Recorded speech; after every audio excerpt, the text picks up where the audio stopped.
Hello everyone, welcome back to my channel. ಇವತ್ತಿನ ವಿಡಿಯೋದಲ್ಲಿ diet ರೆಸಿಪಿಯನ್ನು add ಮಾಡ್ತಾ ಇದ್ದೀನಿ, ಶೇರ್ ಮಾಡ್ತಾ ಇದ್ದೀನಿ ನಿಮ್ಮ ಜೊತೆಗೆ.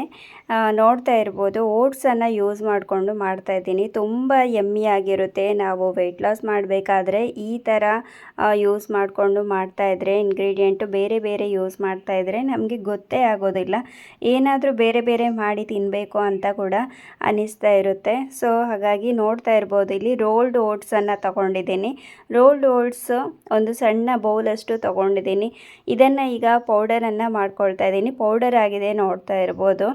ಈ ಪೌಡರ್ಗೆ ನಾನಿವಾಗ ಒಂದು ತರಕಾರಿಯನ್ನು ಆ್ಯಡ್ ಮಾಡ್ತಾ ಇದ್ದೀನಿ, ಬೀಟ್ರೂಟ್ ಜೊತೆಗೆ ಒಂದು ಸ್ವಲ್ಪ ನೀರು ಹಾಕ್ಕೊಂಡಿದ್ದೀನಿ. ಹಾಗೆ ಒಂದೆರಡು ಕಾಯಿ ಮೆಣಸು, ಹಾಗೆ ಶುಂಠಿ, ಇದಿಷ್ಟನ್ನು ನಾನು ಹಾಕ್ಕೊಳ್ತೇನೆ ಒಂದು ಸ್ವಲ್ಪ ಗ್ರೈಂಡ್ ಆದಮೇಲೆ. ಇದನ್ನು ಹಾಕೋದ್ರಿಂದ ನಮಗೆ ಒಂದು ಸ್ವಲ್ಪ ಗ್ಯಾಸ್ ಪ್ರಾಬ್ಲಮ್ ಇದ್ದರೂ ಕೂಡ ಅದನ್ನು ಅವಾಯ್ಡ್ ಮಾಡ್ಬೋದು. ಹಾಗೆ ನಮಗೆ ಟೇಸ್ಟಿಗೆ ಖಾರವಾಗಿ ಕಾಯಿ ಮೆಣಸು ಹೆಲ್ಪ್ ಮಾಡುತ್ತೆ. ಮತ್ತು ಇದು ಕೂಡ ದೋಸೆ ತುಂಬ ಚೆನ್ನಾಗಿರುತ್ತೆ. ಹಾಗೆ ನಮಗೆ ವೆಯ್ಟ್ ಲಾಸ್ ಮಾಡಬೇಕಾದ್ರೆ ಕೆಲವೊಮ್ಮೆ ಸುಸ್ತೆಲ್ಲ ಆಗ್ತಾ ಇರಿದ್ರು ಇದು ಅವಾಯ್ಡ್ ಮಾಡುತ್ತೆ. ಯಾಕಂದರೆ ಬೀಟ್ರೂಟ್ ನಮಗೆ ಅಷ್ಟು ಸುಸ್ತಂತ ಅನಿಸೋದಿಲ್ಲ. ಸುಸ್ತಾಗ್ತಾ ಇದ್ದರೆ ಬೀಟ್ರೂಟನ್ನು ಯೂಸ್ ಮಾಡೋದು ತುಂಬ ಒಳ್ಳೆಯದು. ನಮ್ಮಲ್ಲಿ ಏನಾದರೂ ಒಂದು ಸ್ವಲ್ಪ ರಕ್ತದ ಅಂಶ ಕಡಿಮೆ ಇದ್ದರೂ ಕೂಡ ಇದು ಜಾಸ್ತಿ ಮಾಡುತ್ತೆ. ಹಾಗೆ ಮತ್ತು ಇದು ಒಂದು 2 ದೋಸೆ ತಿಂದರೂ ಸಾಕಾಗುತ್ತೆ. ಹಾಗೆ ಇದರ ಜೊತೆಗೆ ಯಾವುದಾದ್ರೂ ಪ್ರೋಟೀನನ್ನು ಆ್ಯಡ್ ಮಾಡ್ಕೊಳ್ಬೋದು. ಪನ್ನೀರ್ ಇರ್ಬೋದು, ಸೋಯಾ ಇರ್ಬೋದು. ಹಾಗೆ ಈ ದೋಸೆ ಜೊತೆಗೆ ಒಂದು ಸ್ವಲ್ಪ ರವೆಯನ್ನು ಕೂಡ ಆ್ಯಡ್ ಮಾಡ್ಕೊಳ್ಬೋದು. ನಾನು ಇಷ್ಟನ್ನು ಮಾತ್ರ ಆ್ಯಡ್ ಮಾಡಿಕೊಂಡು ಮಿಕ್ಸ್ ಮಾಡಿ ಇದಕ್ಕೆ ರುಚಿಗೆ ತಕ್ಕಷ್ಟು ಉಪ್ಪನ್ನು ಹಾಕ್ಕೊಂಡು ದಪ್ಪವಾಗಿ ಹಾಕ್ತಾಯಿದ್ದೀನಿ. ದಪ್ಪವಾಗಿ ಹಾಕ್ಕೊಳ್ಬೇಕಾಗುತ್ತೆ. ತೆಳುವಾಗಿ ಆದರೆ ಸರಿಯಾಗಿ ಏಳೋದಿಲ್ಲ. ಆದಷ್ಟು ದಪ್ಪವಾಗಿ ಹಾಕಿ ಬೇಯಿಸ್ಕೊಳ್ಬೇಕಾಗುತ್ತೆ.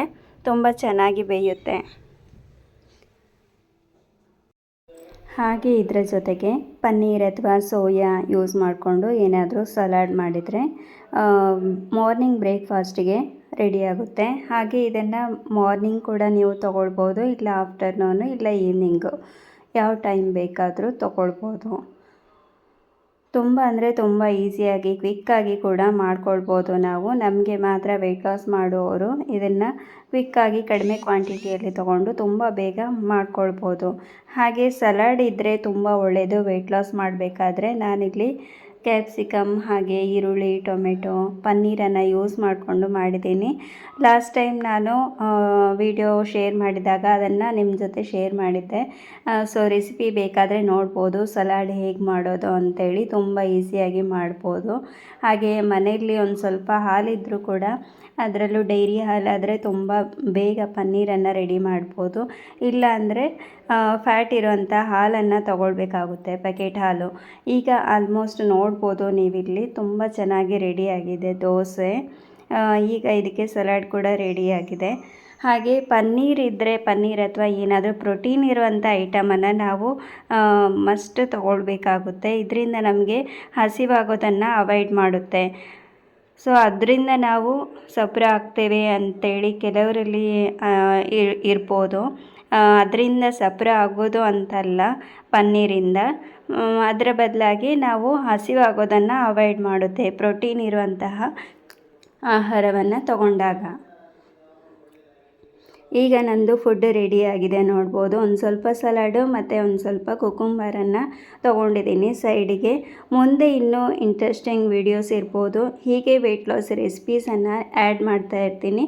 ಥ್ಯಾಂಕ್ ಯು ವಿಡಿಯೋ ನೋಡಿದ್ದಕ್ಕಾಗಿ. ಬಾಯ್ ಬಾಯ್.